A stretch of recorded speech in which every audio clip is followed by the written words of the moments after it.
34, 34 in Fort Payne, 34 at the airport in Lafayette.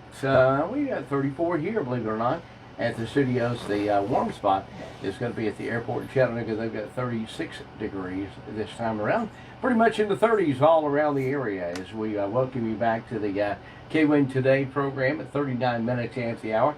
Time now for the News Maker segment as we welcome Dade County Executive Ted Rumley to the studio. We'll get his camera all done there before we can get him on camera. Good morning, Commissioner. Good morning. Let me take my mask off here. It's kind of hard to get so used to wearing those things, but it's a little chilly out there this morning. I tell you, and a little cold this morning in Dade County, but it's a great day in Dade County, though. That's all I can say. Be thankful that we live here. Absolutely, and let me just say, you sound back to your normal self. Oh yeah, yeah. I just it's just every day. It just takes a week or 2 or 3 weeks, to get your strength. Really back to where you can run up steps. I mean I go up steps every day coming in and out, and it's I can tell every day, so it's good. It's a good feeling to be back, and my breathing's not exactly right, but it'll come back. Everything will be good. Well, last week when you were here, we were discussing pretty much the main topic is the fact that folks were 65 and older, and all of our first responders were trying to get appointments to get the vaccination for the COVID-19. And it wasn't a Dade County problem, pretty much a problem all over the state of Georgia. That's true. You met with the heads of the other counties, Walker and Catoosa, and since then, Catoosa County has set up a call center.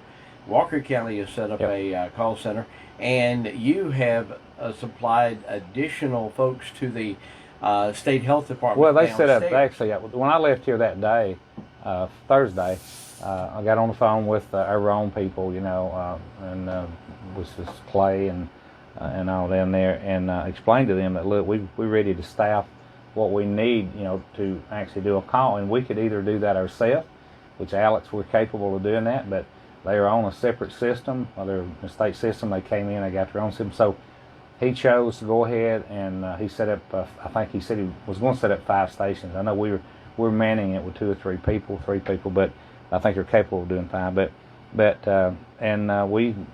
We put some help down there. I mean, we actually they were so overwhelmed.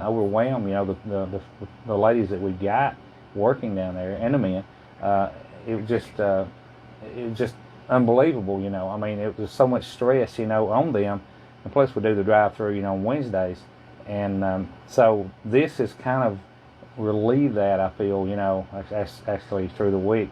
And I think if you ask him, it's helped a lot. And we've got so many volunteers now that stepped up to the plate. We got people now, Diane started calling, about our churches, trying to get, and man, people stepped up about bringing food in and helping these people, because it's not like, everyday activity down there at all, where you can just say, okay, I'm gonna take a lunch break and go out and we'll eat and come back. Once you open that door and you go in that, in your environment there, and the phone starts ringing, it's another world. It's not like they're used to ever doing, So we're doing everything we can, the commission, when I say we, our Dade County Commission and Dade County as a whole, to try to help make this thing smooth. And because it's just unbelievable, the people that have come in down there and have gotten shots and that are going to get shots, and get the vaccination. So I hope everyone. I know our phone is slacked down ringing as far as, and I feel that things are going pretty smooth down there right now.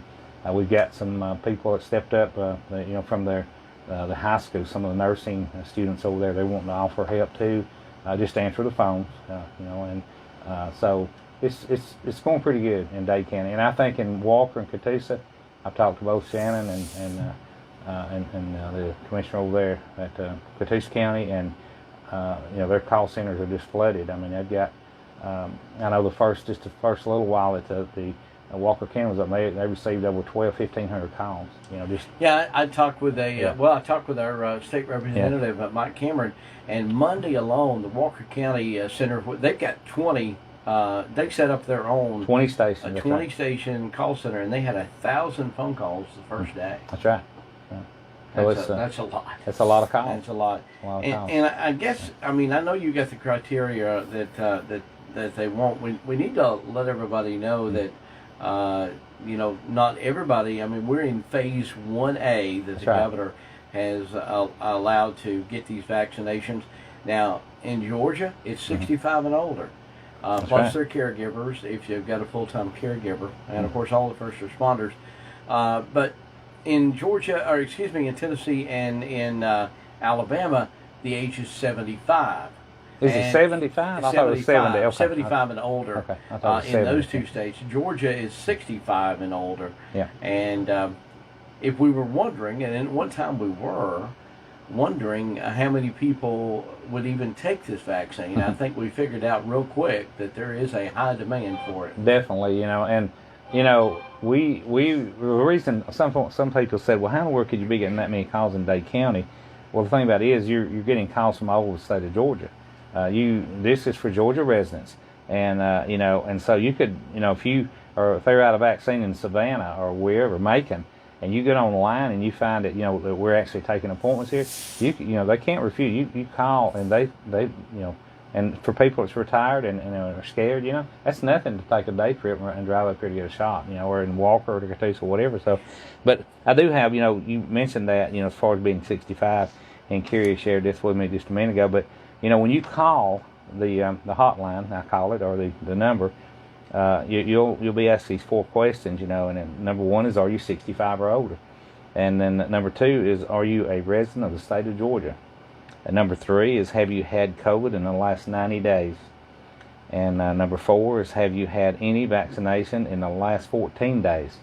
And so, that's right up front that they'll ask you. And of course, they'll ask you your name and all that, and that's the critical questions. And I carry this too. And so, also, and you mentioned this too just a minute ago, or not about caregivers, but if you are a caregiver, of an elderly person, a full-time caregiver, or for that person you're responsible, then you're eligible. And that question will also, when they ask you about the 65, your age, then you need to explain to them, and that's real critical. I mean, because in my mother's case, someone stays with her 24/7, and it's critical that you don't want to transmit that to those people, and so that is one of the things that's actually not on here, but you will be, you can bring that up and explain to them, but like I said, it seems like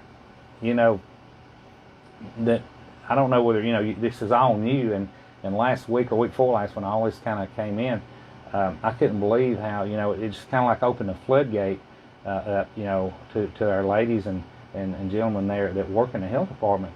And a person can only do so much, in a day's time. And last week we were talking about how people were mad, and there were a lot of mad people, but they weren't understanding. And I know that there were some conversations that was just unbelievable. Some people said to these ladies that it was just unbelievable, and they're just trying to do their work, do their job. Well, it's a good thing the governor stepped up and allowed different folks to be able to, that are proficient in giving shots. Paramedics can now give these shots. RNs in doctors' offices without a doctor there can give these shots. I mean, so there's a lot of resources on the the health department. Could if there's a paramedic that wanted to go volunteer to help give shots, they could do that. And they've got some people down there. We've got some retired nurses that were there. There's Debbie Cooper, Jerry Cooper's wife's back up there giving shots voluntarily. And Sharon Bradford, we didn't leave her out to retirement too long. She's right back down there volunteering, and so we just appreciate it. I know they appreciate it, but I think the governor realized that the existing day-to-day staff of the Georgia Department of Health, is really not equipped to handle this type of influx of patients. So opening it up to like the volunteers and the understand, just like you said, volunteers from the churches are coming in. Yep. You've got you've sent employees from the county down there to answer the phones. It takes everybody. This is a pandemic, and everybody should be working together and be open to the fact that there's nothing really been normal about this. Nothing at all. I mean, So, I heard someone that's say good. the other day, we I was on, I don't know, it was national or state TV, but this is really, we're at war with this thing. We're at war with this this COVID. And it's a lot more serious than a lot of people realize. Well, That kind of obviously, setback. you've just recovered from it, and that's most folks do. Now, I did some quick math, and I pulled it up. 65 and older, Dade County right now has about 20% of the population that's 65 and older. So if we have the 16,000, that's going to be about 3,200. 3,200 folks would fall under the phase one. Getting the vaccine. Carrie just shared with us the health department here in Dade County has 800 vaccines that they'll be administering this week. That's right. So if you did the math and you got to do 2 shots, they should be just over the in the next 6-8 weeks be able to vaccinate everyone that wants to. 65 and older, which is 80% of the deaths. Yep. So within the next 6 weeks, Dade County should be in a really good position of having everyone that wants to. Not everybody. Not everybody's getting it, but that's true. Should have the vaccine, especially to the folks that are 80% in the ones that are 80% into the ones that pass away from this. So that's some really encouraging news. Like it is, and it's I see people that several weeks ago said they would never get the shot. I mean, a lot of people they've either already gotten it or they're down there right now. I mean, it's just I think it's really kind of they've kind of done their homework online or whatever, and they're looking at the people throughout the country that's gotten it, and they say that they're not that fear is taken away from them, kind of, that it's a real thing. So, but we've got our people down there answering the phone. The health department's got their people. So if you just call. I mean, if you're 65 and over and you're eligible, I know when I get where I can, I'm not 65 yet, but when I get to where I can take the shot, I'm gonna take it. I'll take it. When it's available to them. And you're one of those that's got antibodies right now. And I do. So you don't have technically worry about it. You can't take for 90 it for 90 days. That's right. And that's what and hopefully by then phase 2, and you would be in 1B as an essential worker. That's the next phase that the governor will let us go into is essential workers, and that is everyone from government officials to grocery store, anybody that's essential. Well, that's I could that, and plus that's why I was talking about people that are caregivers. It doesn't matter if you kin to the person or not, or you don't have to be a nurse. If you like, my brothers and sisters will with my mother, one of every day. And so you are a caregiver. I mean, you're part of her life, and you're part of that chain that could bring it in. So, but it's just something that they told me when I was actually diagnosed, or call it what you want, that hey, you got it. Well, I went ahead and got a hold of my real doctors, my regular doctors, and they gave me this the Z-Pack for my fever, all this stuff. But then after I really tested negative, and then this is in Tennessee, they told me, they said you need to wait, if possible, 2 to 3 weeks, before you get your shot. Well, it's in Georgia, or through Georgia anyway, they're saying wait 90 days before you can get your shot.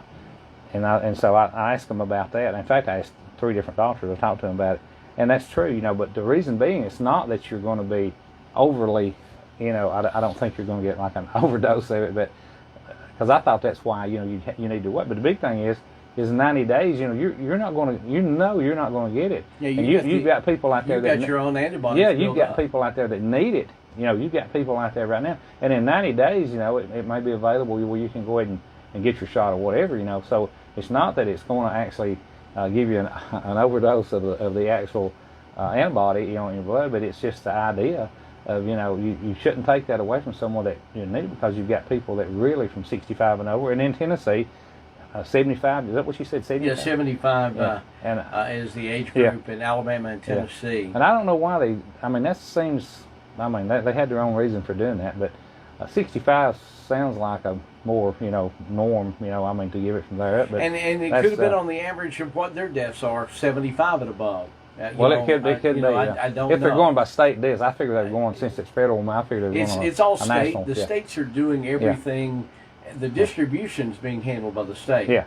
As far as the state by state, from what I understand. Yeah, because you've got a lot of people out there that really, I know that younger people that would that really want it, that work in the public every day. You got people that work, that work in restaurants, or that actually come and have close. You got beauty shops.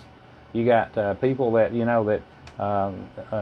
that actually, if you think about it, it would be pretty sensible to actually give it to them, But anyway, we'll see what happens. The bottom line, the good thing about it, within a week, y'all have here in North Georgia set up call centers. Let me give you the number once again here in Dade County, 706-657-4213. There should at least someone be able to answer the phone and give you the questions and set you an appointment and do the things that need to be done. So that problem, thanks to you and the commission and all the volunteers that have stepped up from the churches and different things. That is great. 657-4213. Don't forget area code 706. Commissioner, we only got a couple more minutes here. I want to get an update. County Road 6, can you give us any type of 3 weeks, 4 weeks, 2 weeks? No, we're looking at the middle to the end of February. That'd be and that's just cutting. I mean, that's figuring really great weather. Well, that would be for probably 4 weeks. Oh yeah, it'd be at least that. Yeah, because it's just, and that's everything going smooth. But it's going smooth right now. I keep saying it, and we'll knock on wood, because they made a massive pour up there yesterday, and they've let it for, so it's moving right on. So, but as it gets closer, I can give you more of a, But if it's in the dead of summer, you could do that. But we got February coming up in March, and so we got weather. Hopefully not, but we got the potential for some, and so you can't. I just don't want to get people's hopes built up, but we're moving on with it. It's not. There's nobody standing around up there looking. I'll tell you that. We're about 3 days away from 4 days, I guess. Thursday, Friday, Saturday, and Sunday night at midnight. We'll have a new ambulance provider. That's right. At midnight on Sunday night. That's exactly right, and it's all the groundwork has been laid for that, and we're ready. And Alex has been really the last yesterday, all this week getting ready. He's been in meetings with our people, our squire, and our provider, and so we're ready to go with it, and so just I think it'll be I feel good about it. And I think once again, when you call 911, there will be a new provider, a new ambulance, Memorial EMS, but keep in mind, they will take you to any hospital you want to go to. Just because it's a hospital base doesn't mean that you don't get to to choose. Sometimes, as we talked last week, trauma and different types of things, you will be guided by the medical paramedics and EMTs, the professionals on the ambulance, to suggest you go to a certain destination because of your condition. But just to just going to the hospital, you can go to any hospital you want. That's right, and it all has to do with the severity of your injury. Absolutely. I mean, if you got a gunshot or something, or whatever, you're gonna be told to go to a trauma center, which we have one, and that's right. Exactly, right. Yeah. Other than that, you have the you can choose wherever you want to go, even though it's a hospital-based provider. So, and it's good news. Exactly. Well, Commissioner, anything else? We got about a minute and a half here. No, just we are working on Burkhalter there. We got some pretty bad holes that came in just because of the winter, and we've got that on our priority list there to pave that, come springtime. But right now we can't get, the asphalt plants, and all it being wintertime, which we wouldn't put it down anyway because it's too cold. The texture of the asphalt is to ever bind to it. But so beware of that. They are fixing some of those places up there. But other than that, the week has been totally filled with trying to make it smoother for our health department and help these ladies down there. So we really spent a lot of time on that. And it sounds like you've got that going. But real quick too, and Kerry, I know you got this online, but I want to say this because some people may be listening. But now on this number 2 shot, at first they said that they wanted you to call in and do that report, but now they are calling you. Right. A lot of people's glad of that, but So there's kind So of if you've already had that's one, right. If you've already had one, they're going to call you back and set up they your are, second because shot. there's got enough help. They're going down through there, and they will call you and set that up. And you are doing that right now, right? Yes. So we do have scheduled the second round for Friday. Okay, so that's good. Good So deal. and any questions, I mean, Carrie keeps it updated really online, really good.